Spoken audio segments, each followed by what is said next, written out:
What is the difference between a yogi / shaman, a demonic possessed person, and a person diagnosed with a mental illness such as schizophrenia? Yeah.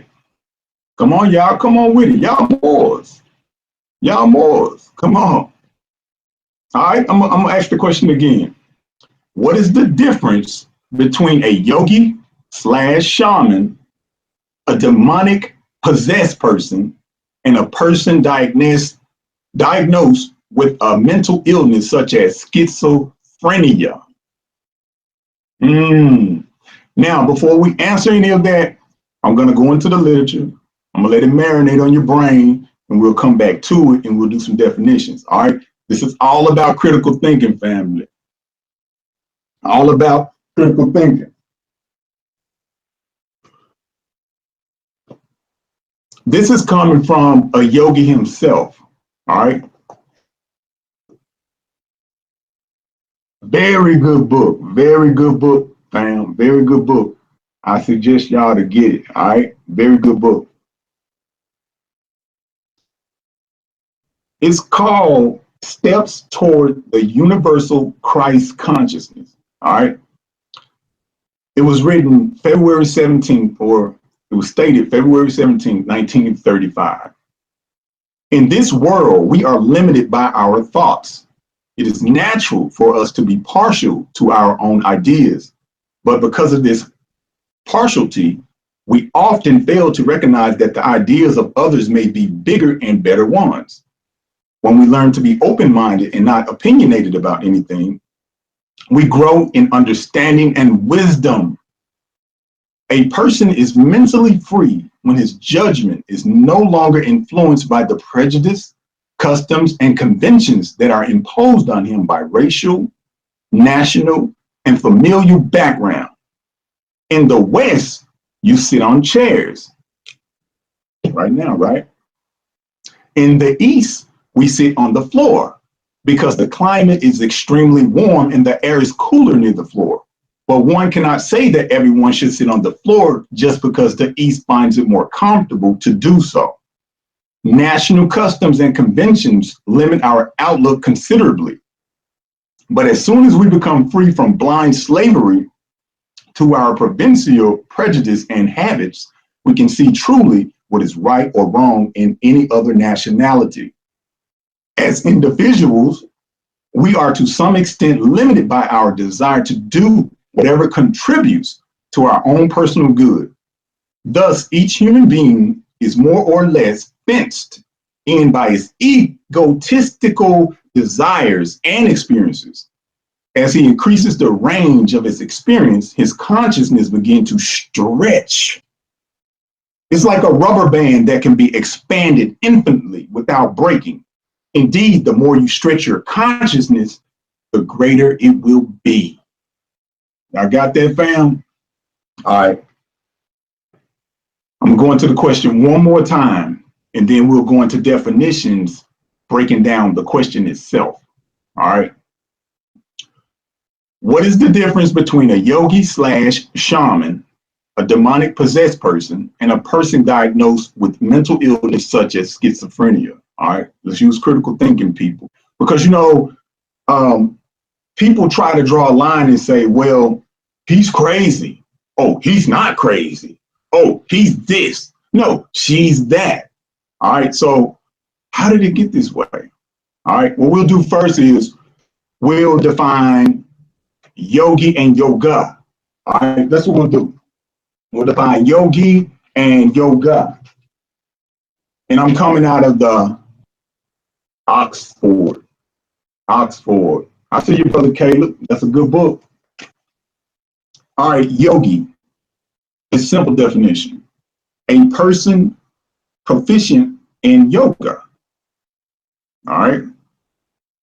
Yoga definition. A Hindu system of philosophic meditation and asceticism designed to effect reunion with the universal spirit. Yoga dates back to the 2nd century BC or earlier. The form aims at the spiritual purification of the practitioner through a series of 8 stages, requiring expert teaching and guidance. The first 4 stages teach restraint and religious observance, followed by physical preparations and breathing exercises.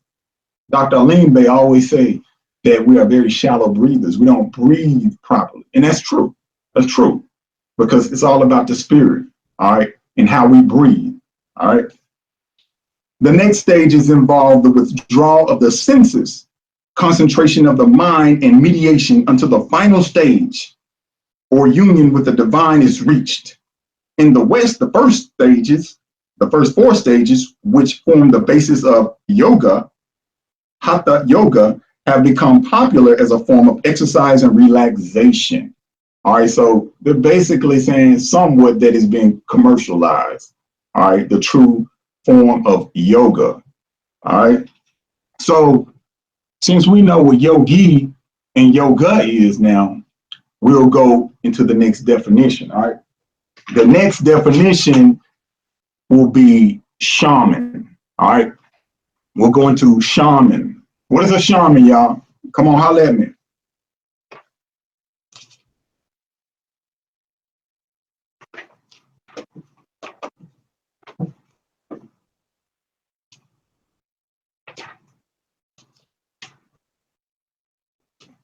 All right, a shaman, coming out of the same book, Oxford Encyclopedic Dictionary. Shaman, a person regarded as having direct access to and influenced in the spirit world, which is usually contacted during a trance and empowers him or her to guide souls, cure illnesses. The shaman is associated today with certain indigenous peoples of Northern Asia and North America, but the general pattern of beliefs, rituals, and techniques associated with shamans is found almost universally in primitive cultures at the food gathering stage of development. All right, now what about that brother, for example, in the hood, that's probably on some drugs, right? That's walking down the street that's saying, hey, he's the chosen one. He's spoken to God. What about him? Is he crazy? Why or why not? Right? Why or why not? Because we like to place labels and we love to place stigmas on people. So why not? All right. Now we'll go into the third definition of demonic.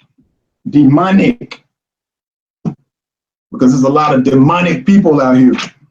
Y'all know there's a lot of demonic people out here.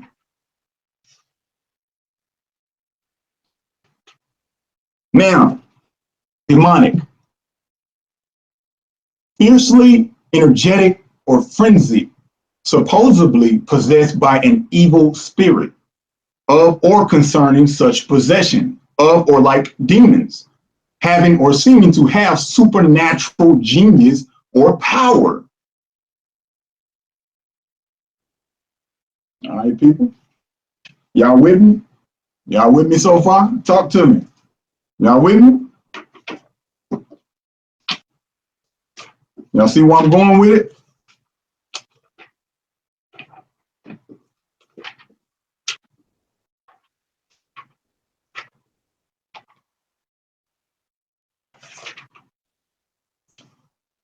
All right, fam. This is what we'll do. We're about to go into schizophrenia. All right. And then we'll go into schizophrenic.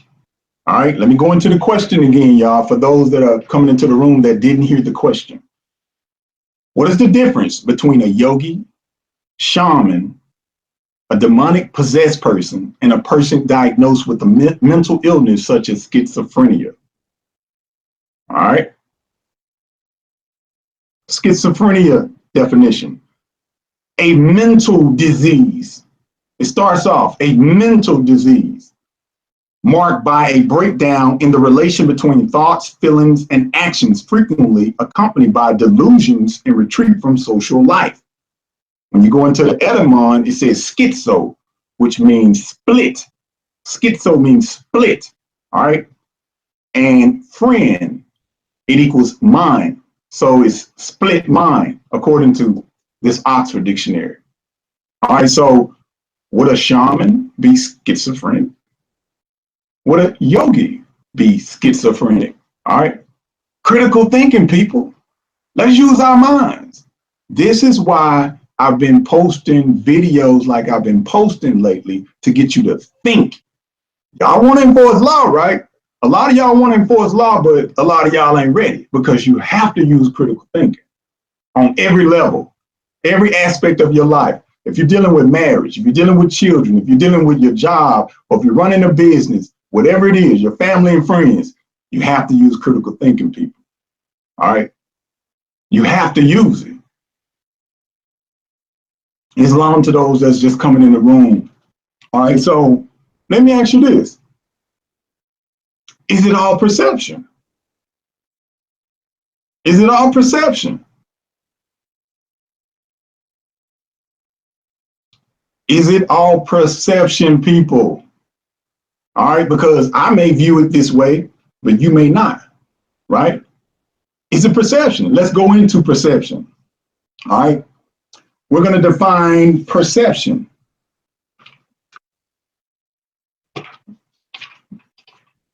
I'm going to make y'all start thinking if I got to beat it out of you. Perception. The faculty of perceiving an instance of this. The initiative recognition of a truth. An instant of this true position. An interpretation or impression based on one's understanding of something. All right, let me go back over that last definition. An interpretation or impression based on one's understanding of something. Think about that. So am I interpreting it different from you, or are you interpreting it different from me? Think about it, people. We got to use this. We got to use this. And meanwhile, we got so many Moors out here that think they're black. All right. We're trying to wake them up. You know, we're trying our best. We can't force them. But in order to be within this movement of national upright standing men, Moors, you have to use critical thinking. Have to use critical thinking, people. All right.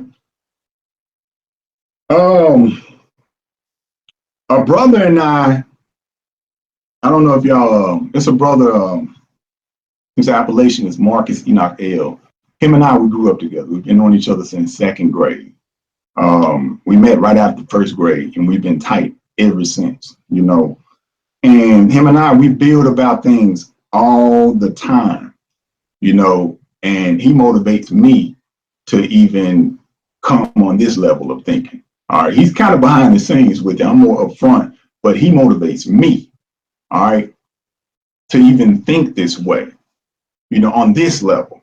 All right, that's why I'm presenting it to you, brothers and sisters. All right, brother Zaire, Islam, brother, appreciate that. All right, the conversation. All right, this is what I'm going to bring up. I got to go on my phone, so I want to read the text that he sent me one day. I think we were speaking about, let me find, just hold a second. I got to find the text. Islam, hope all is well with y'all. I appreciate y'all coming in. Share this video, share it, hit the thumbs up. Appreciate that, brother Zaire. Brother Caleb, Islam. All right, let me find this text. I'm gonna read this text to y'all before I can figure out what exactly was we speaking about.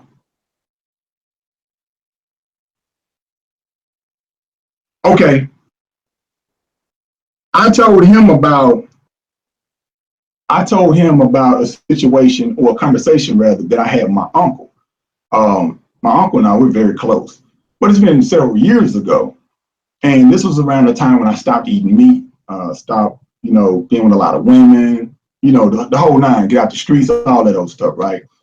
And my uncle and I was building, and I noticed that what I was doing was rubbing off on him to a very small degree. He noticed it. All right, my uncle is, up in age, but it was respect. Like if I would go over their home, my aunt and my uncle's home, and they were having like a cookout or something like that, they would have salad for me, like straight up. They would have salad, they would have fruits, and I really appreciated that because most time, you go somewhere over your folks' house or people, they ain't thinking about nothing like that at all. So that let me know that he was thinking about his nephew.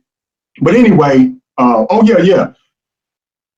Excuse me. At the same time, they ate it with me. So I thought that was pretty cool too. But anyway, my uncle told me, he said, I like what you're doing. He said, but if I was to stop, smoking cigarettes, stop drinking alcohol, and start trying to eat the right foods, he said, it'll probably kill me.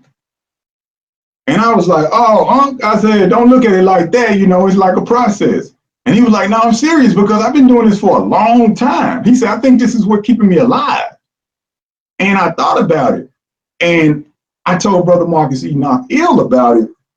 And he agreed with it. And I also agree with it. And this is where the conversation now starts with text. So I'm going to read the text that he texted me replying to what my uncle said.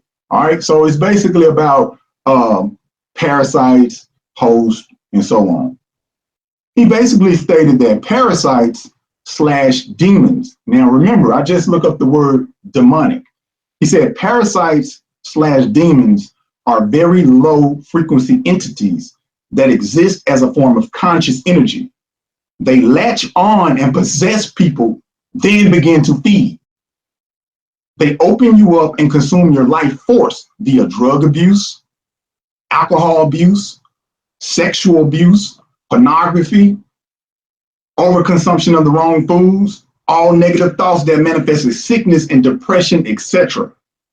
They are given different names: parasites, demons, archons, spirits, mental illness, imps, depression, etc. But they are all the same thing. It goes back to the questions that I just asked you, brothers and sisters. What is the difference between a yogi, shaman, a demonic possessed person, and a person diagnosed with a mental illness such as schizophrenia? Nothing. All right? Nothing. It's no difference.